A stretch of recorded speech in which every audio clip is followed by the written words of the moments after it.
Live from Utrecht, this is Bitcoin Explained. Sjors, you want to start the episode off with some boosts, is that right? That's right. Well, yeah, we've only got a few. Remind the listeners of the context here. So a boost, if you're using a Podcasting 2.0 application, like Fountain, and there's a couple of other ones, it can stream Satoshis right to our Lightning node. And you people can make comments, apparently. Exactly. You can also leave a comment, and then you can attach Satoshis to that comment, and then there is a possibility that I'll read it. Do you have to attach Satoshis to leave a comment? Or yes, but you can add like one Satoshi. And these Satoshis go right into our pocket? That's right. Well, your pocket. They go to my pocket, and then I'm still waiting for the last paycheck. Sure. Where's my money?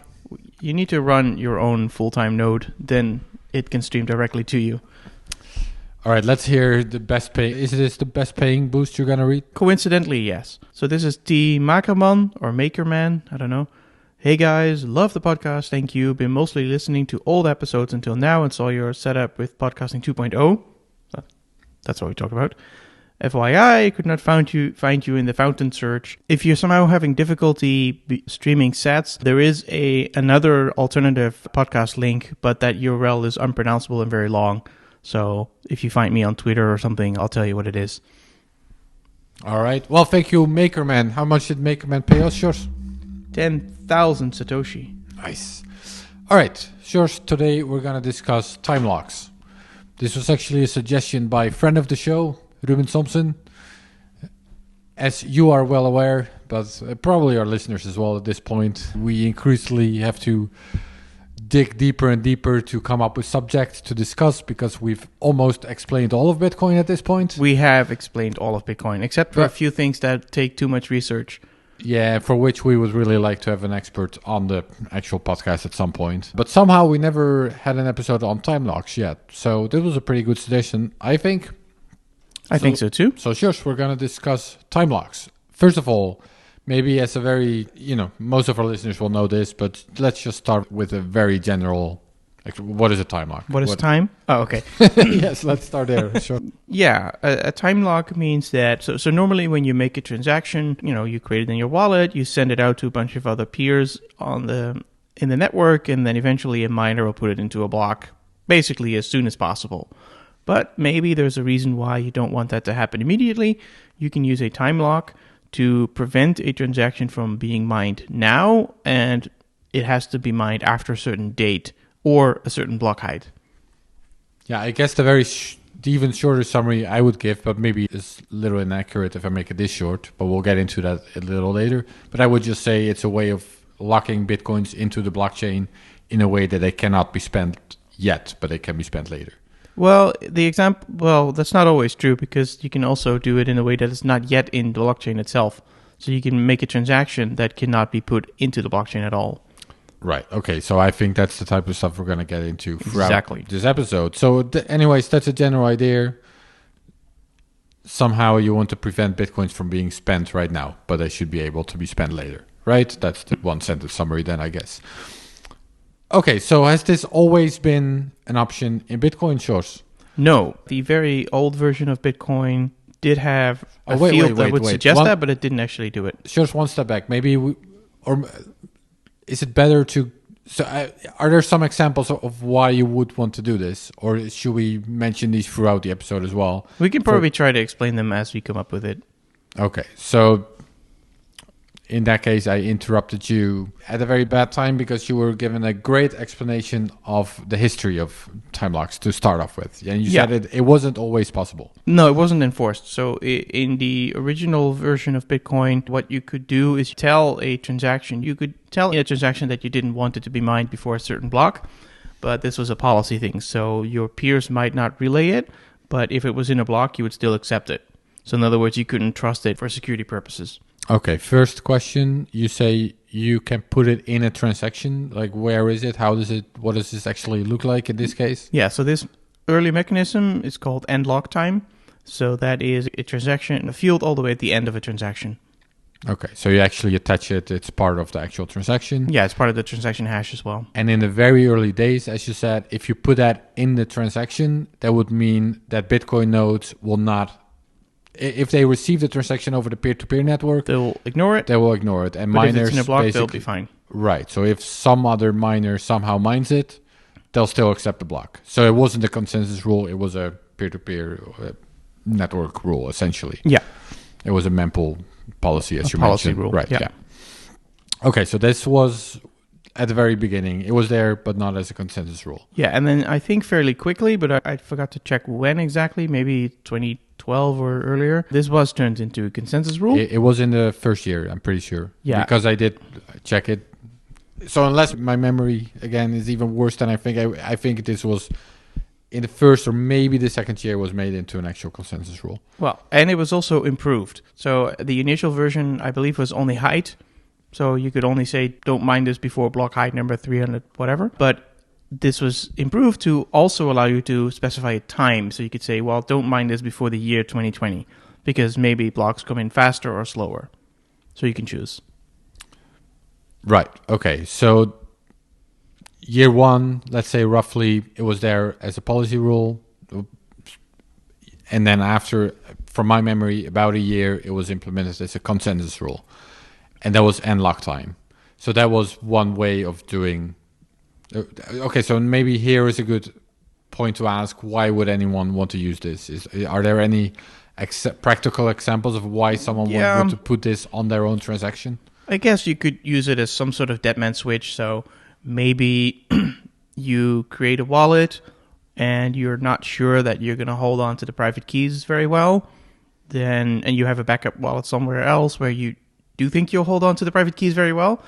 Now, what you can do is you can make a transaction that goes from this new wallet that you're not sure about back to your old wallet, and you put a time lock in it 10 years in the future.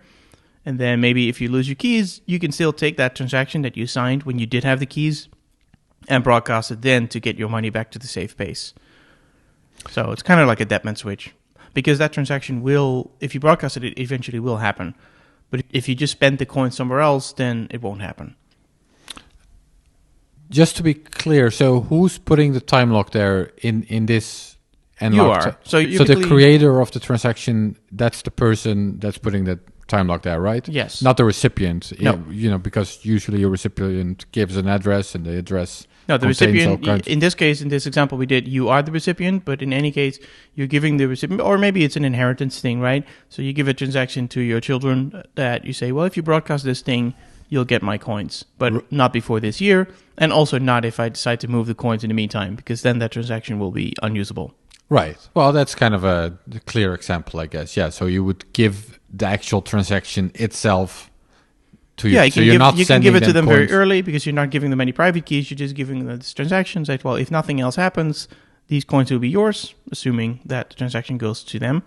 And but I can change my mind. Right. Okay. So this was essentially the first version of a time lock on Bitcoin. Now, I think from there on, the next step essentially was to actually enforce it on the blockchain, right? Am I saying that right? Yeah, that's what we talked about now as well. Well, so the difference is here you have a transaction that is not yet in the blockchain, and you're preventing that transaction from being included. But the next thing that would happen is that a transaction would be in the blockchain, but your ability to spend it would be limited. So basically, you're constraining the output of a transaction. You're not constraining the whole transaction. You're just saying, well, this output is here on the blockchain, but you can't spend it until the year 2100. Right. So in the previous example, when you want to give something to your kids with unlock time, you had to give them the actual transaction, which they would have to broadcast themselves later. And now we're moving to a situation, now we're moving to a situation where you're sending them the coins on the blockchain. But you're saying, here they are, but you can't spend them until the year 2100. But they are yours. Exactly. Like, I can't take them back anymore. Okay, so what is this? So this uses a mechanism called check lock time verify. And what this really does under the hood is it says the output of the transaction is a script, right? Or a hash of a script. And the script says, like, the only transaction that can spend me is a transaction that has a high unlock time. So the enforcement happens by saying, in order to spend it, you have to put in a very high unlock time.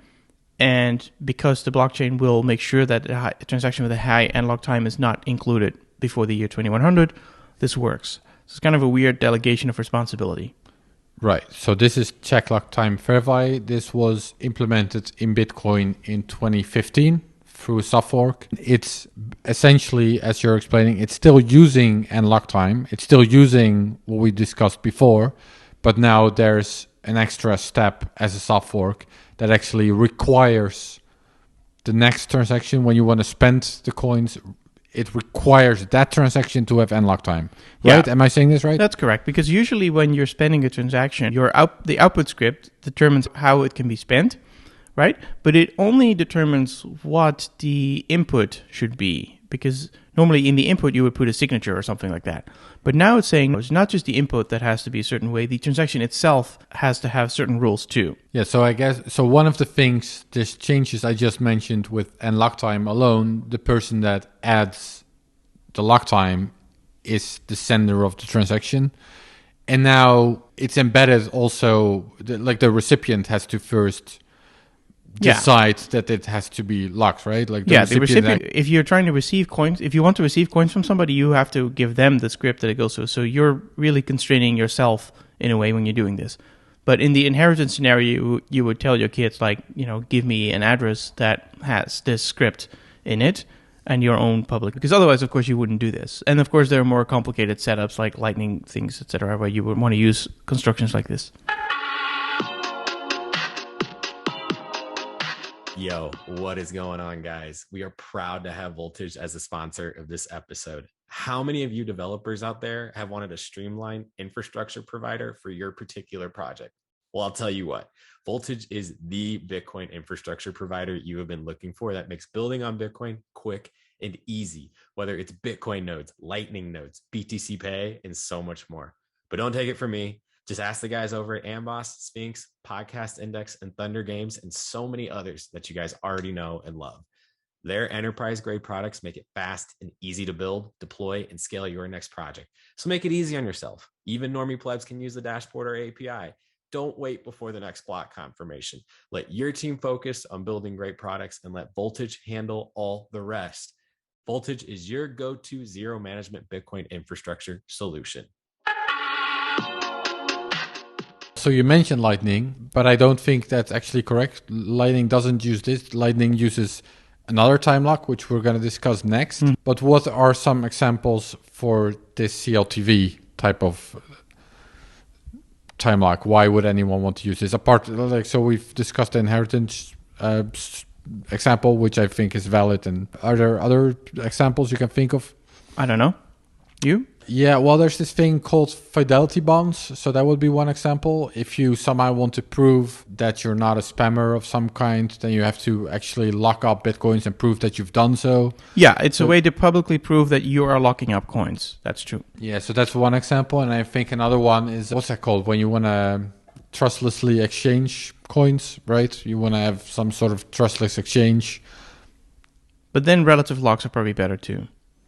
So we'll get to that. Yeah, well, so this one was rolled out first, and I definitely think this was one of the motivations, at least at that point. What's this called? Atomic swaps or something. Atomic swaps, Yeah. Thank you. That's what I was thinking of, yeah. I mean, it's a bit risky because you're composing the transactions at a certain time, but you don't know when they're actually going to be put on the chain. So if you use an absolute date, you have to be careful with that sort of stuff. Right. Well, the idea with atomic swaps is that you basically publish a contract on the blockchain, I'm going to say that's right, and then the other person can claim the coins if they change send coins back on another chain. I guess in that case it's up to you how long you want that contract to be open. Well, the point is if the other person doesn't do that, so that's where the time lock comes in, and after a while you can claim the coins back. So that's why there needs to be a time lock in these kinds of smart contracts. So yeah, time locks are very useful in many types of smart contracts. That's probably their main use case, right? Then, so we come to Lightning and check sequence verify. Yeah, well, right? Actually, yeah, I mean, Lightning also required SegWit to really work, but this is one of the first goals that was taken to help with Lightning. Okay, so what's the difference between check lock time verify and check sequence verify? So check lock time, I mean, in terms verify, of how you use it, the usage basically just means that you can do relative times. So you can say not at block 500,000, but you can say 10 blocks from now or 10 hours from now. That's basically the utility. And the way that's implemented is by something called end sequence. Or it's implemented as a two-step process. First, there was a BIP68, which introduced end sequence. And end sequence is something you put on the input of a transaction. And it's similar to the end lock time, which has a similar mechanic. So it's basically saying this input of this transaction can only be spent after 5 blocks. And that is 5 blocks after the output that is spending. So an input always spends an output. And by setting an end sequence field on this input, you are saying this input can only spend an output that is at least 10 blocks old. And by itself, that's not very useful because you're just constraining yourself.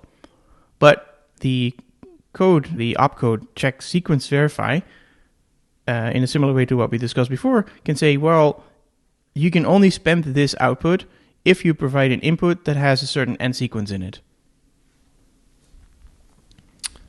What is an end sequence? It's just a number. It's a number that is put in the transaction input. Just like the end lock time is a number that you put on a transaction as a whole. And it's interpreted as either a time or a height. But like a relative time or a relative height. So seconds or... Right, so if I understand you correctly, end sequence was always in the Bitcoin protocol, but it was just a number that didn't actually mean anything? Yeah, exactly. It was meaningless, and so probably 0 in most cases, and it was given a meaning in a soft fork. And the meaning is like you cannot include this, you cannot put this input in a block. So the transaction as a whole, you can't put it in a block until this many blocks have gone by or this many seconds have gone by. Right. So this number that was always there is now interpreted by Bitcoin nodes to actually mean this is a time. Yes. Right. Okay. And then they will check if the time complies with the actual time in their computer clock to determine if enough time is passed. Not the computer clock, the time in the blocks. So to be accurate, the median time passed. So take the timestamp that is in the last 11 blocks and you take the middle one. Well, if you're a miner, then you have to actually use your computer clock to determine if you include it in a block, I would assume, right? No, you can know this in advance because the way you do it is you look at the last block that you've received, and then you do this calculation with the 11 most recent blocks, and then you know what you can put in the mempool, and what you can put in the mempool is what you can put in the block. So you don't have to look at your computer time. You look at your computer time in order to produce a block, but the miner that is making the block that's actually enforcing this rule doesn't have to worry about his computer time, only has to worry about what the last block is that he's working with. Oh, well, that's an interesting detail. So it's not actually checking for the time, it's checking for the time based on blocks that have come before it. Yeah, and that's exactly to prevent this type of confusion, because what if your clocks are 2 seconds different or things like that? Oh, yeah, of course. So it uses a derivative of time, really. Yeah. Okay, so if I understand correctly, CLTV was essentially building on unlock time, which we discussed at the start of the episode. The first thing we discussed was unlock time, and CLTV, check lock time verify, was in fact using that. Check sequence verify does not use unlock time. It instead uses end sequence. Yes, this newly introduced thing. Right. So the end sequence, the sequence that's included in the new input for transaction. So if you want to create a new transaction, you have to include an end sequence number, and that sequence number has to correspond with the actual time or the actual block height. The relative time or the relative block height. Right, relative to when it was included, when the output that's being spent. Right. Okay. Well, that's clear enough for me. I hope our listeners are keeping up as well. Or maybe they're way ahead of me. Maybe they already understood what I'm still trying to figure out. This is fairly confusing. So okay. So I think I understand that part. I think my next question would be, how then is the time actually embedded in the end sequence? How does this like literally work? It's either a number of seconds, I think, or a number of blocks. Okay. How do you know which one? How do you know which one? Yeah. So there's a little trick there. There's multiple ways you can do it, right? So we have this field that is left over from the olden days where it had no meaning, and it was 32 bytes. So as an engineer, then you have to decide, okay, we have 32 bytes, and we want to use this for two different things. So there are multiple ways you can do that. I'll just go on a little bit of a tangent because we'll get to a certain bug or issue that uses this problem. So how would you put that in there? Well, one thing you can do is you can say, well, I want to be able to put in both a date and a number, both of them. So what I'm going to do is I'm going to take 2 bytes, and I'm going to reserve that for if you want to put in a date, and I'm going to use 2 bytes for a height. Block height is what you mean. Yeah, you want to put in both the date and the block height. You want to use the same number? I want to use the same... No, if I wanted to be able to specify both, because the script might ask either for a time or for a height, so naively you might say, well, I want to be able to do both. Let's just split the 4 bytes in half and use 2 bytes for one of them and the other 2 for the other one. Right, so if the first 2 bytes are used, that would mean time, for example, and if the other 2 are used, that would mean block height. Yeah, or you can use both of them if it means both. Right? Maybe you want to restrain both time and height. Sure, yeah, okay. But the problem with that approach would be that 2 bytes only gives you 2 to the power of 16 combinations, and that is about 65,000 numbers. So that means you could only use it for 65,000 blocks or 65,000 seconds. And I think 65,000 seconds is about a day. So basically it gives you very limited options. I mean, you could define it as, instead of seconds, you could say it's hours, etc. So you could do it this way, but it's not great. It doesn't give you a lot of room. So what they do instead is, or what you can do instead is you say, oh, I'm going to take the first bit of this number, and if the first bit is 0, it means the other 31 bits are a date, and if the first bit is a 1, the other 32 bits are a height. Right. Then you have 2 to the power 32 combinations, which is 2 billion different numbers that you can put in there. Now, that's actually not how it works, because what it's using instead is saying if the number is more than 500 million, it is interpreted as a date. If the number is less than 500 million, it is interpreted as a height. But that's essentially the same. Do you know why it doesn't work in the way you explained first? That sounds cleaner to me somehow. I don't know. You don't know? Okay. So if the number is higher than, what did you say, 500,000? 500 million, I think. Then it's which is which? If it's less than 500 million, it's interpreted as a number of blocks. Right. And if it's more than 500 million, it's interpreted as a timestamp. Okay. So yeah, I don't know why they didn't use the first bit. There may be some logic there. Right. Okay, well, that clears up that part for me. So that's how check sequence verify works. I guess I get that part. Yeah, I guess the other thing is, my guess is that it is identical to how end lock time works, and that's just whatever somebody or Satoshi did in the first year, right? To make that particular choice and not do it the other way. So check sequence verify was basically specifically implemented to better enable the Lightning Network. This was in 2016. Do you know why this is better for the Lightning Network? Why? Well, because it lets you do relative time locks. So that means that if you're opening a channel or closing a channel, whatever, you can say, well, the other side can, or if you're making a change inside the channel, you can say the other side can get my coins if they give me a pre-image of the hash. And if they don't give me a pre-image of the hash, after 2 weeks, I'm going to take my coins back. So it's basically a way to do a quick escrow where you say either give me the pre-image so I can take the coins, or I'm going to take the money back. Or so you can take the coins, or I could take the money back. Wasn't it the case that under... The hash time lock contract, basically. Yeah, wasn't it the case that under CLTV, Lightning channels could only be open for a predetermined amount of time? Yeah, like the problem is... or something? Exactly. If you don't use relative locks, you have to decide in advance, basically for everything in the channel, what's going to happen. You have to put actual deadlines in it. So by relative times, you get a lot more flexibility. Yeah, you can leave the channel open indefinitely, essentially. Yes. If you want to. Exactly. Yeah, okay. I think with absolute lock times, if my memory serves, what you would do is you would, your first transaction, the first time you make a transaction inside Lightning, because you're basically trading transactions with your counterparty, and you don't publish them on the blockchain. But those transactions, every time you change the channel, have to change a bit. And so I think without relative lock times, you would pick a date in the future. You'd say the year 2100, and then you would do one transaction, and you say, well, this one I can drop on the chain until the year 2100, but this new state that we've done, that we agreed on, I can drop that on the chain until the year 2099. And then we do another one and say, no, I can drop this on the chain until 2098. And that way, the last state is the first thing you can put in the blockchain. But it's kind of tedious because you have to pick a final date, and you want to pick that very far in the future so you can do lots of transactions. But then if you want to close the channel, you have to wait 100 years. So that was the problem with absolute times. Right. So that's why we got check sequence verify since 2016. All right. Yeah. So And again, that wasn't enough for Lightning because Lightning also needed SegWit to be practical, but Sure. it's definitely useful. Okay, so we started with unlock time, then we had CLTV in 2015, then we had CSV in 2016. What's the next time lock? There is no next time lock. Is this it, Sjors? I think so, unless I missed something. Okay, and there was a bug you wanted to mention. There was something going on with CLTV and CSV and... Yeah, so the folks at Blockstream seem to have discovered this bug, and they discovered it while working on Miniscript. And we've done an episode about Miniscript, so won't talk about it here.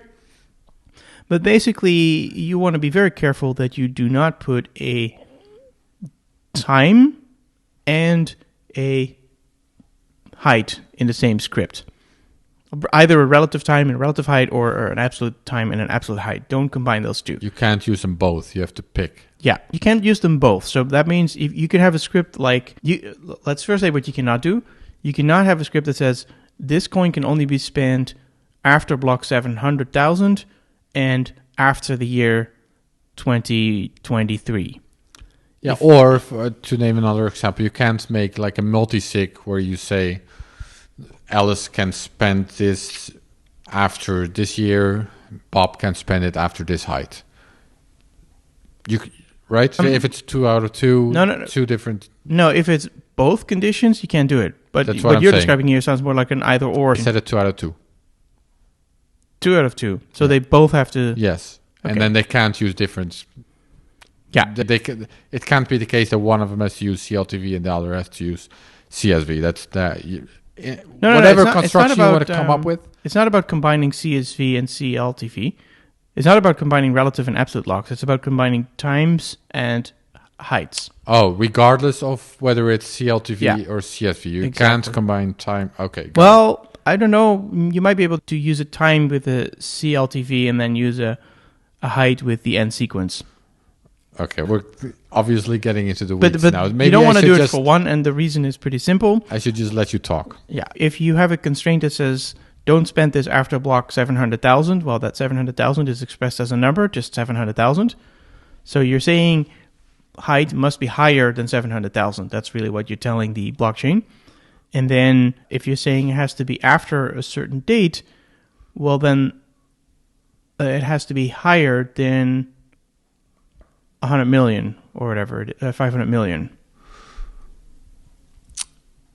I guess if you're using end sequence for, is this the problem? If you're using end sequence for both, so this is CSV related then. Yeah, right? I If you're think using my end guess is that sequence they for both work the same way, but I haven't checked that. If you're using end sequence for both, but end sequence can only be interpreted in one way, then clearly you can't satisfy both conditions.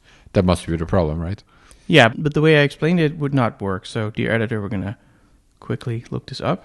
Yeah, dear editor, we're going to explain it again. So the reason...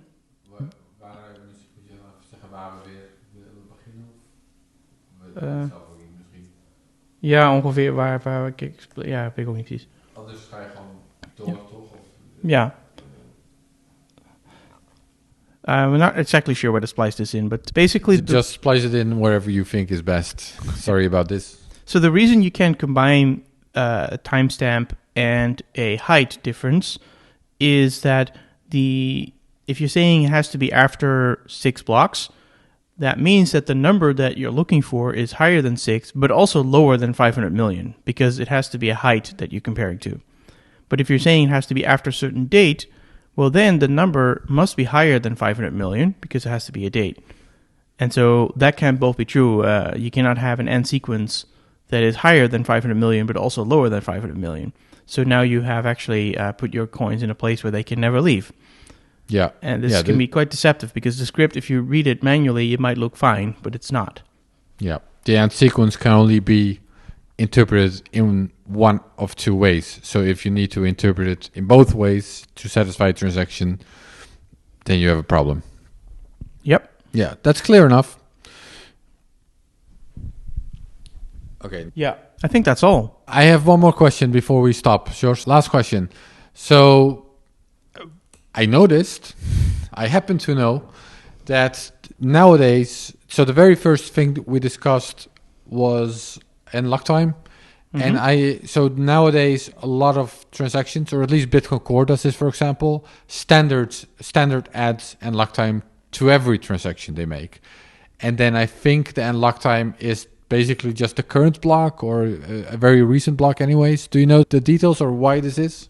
Yeah, so I believe it sets it to the next block, but I'm not sure. Yeah, my understanding from reading the wiki is that it has to do with something called fee sniping, and I believe that means is that you don't want to create a situation where, let's say the block reward is very low, so there's most blocks produce only 0 satoshis in subsidy because we're in the year 2100. And I put a transaction on the chain that pays $1 million in fees. Maybe some miner wants to rewind that block and also take the $1 million in fees. And I guess you can limit the damage by setting the height, because at least the miner can only go back 1 block and not infinite blocks. But now I guess I'm just guessing what the reasoning was there. Yeah, no, that sounds about right to me. Okay, well, Sjors, in that case, I think we've basically explained unlock time. Well, no, we've explained all time locks, actually. We have explained all the time locks. And now we're going to struggle to find a topic for next episode at some point. Exactly. Thank you for listening to Bitcoin Explained.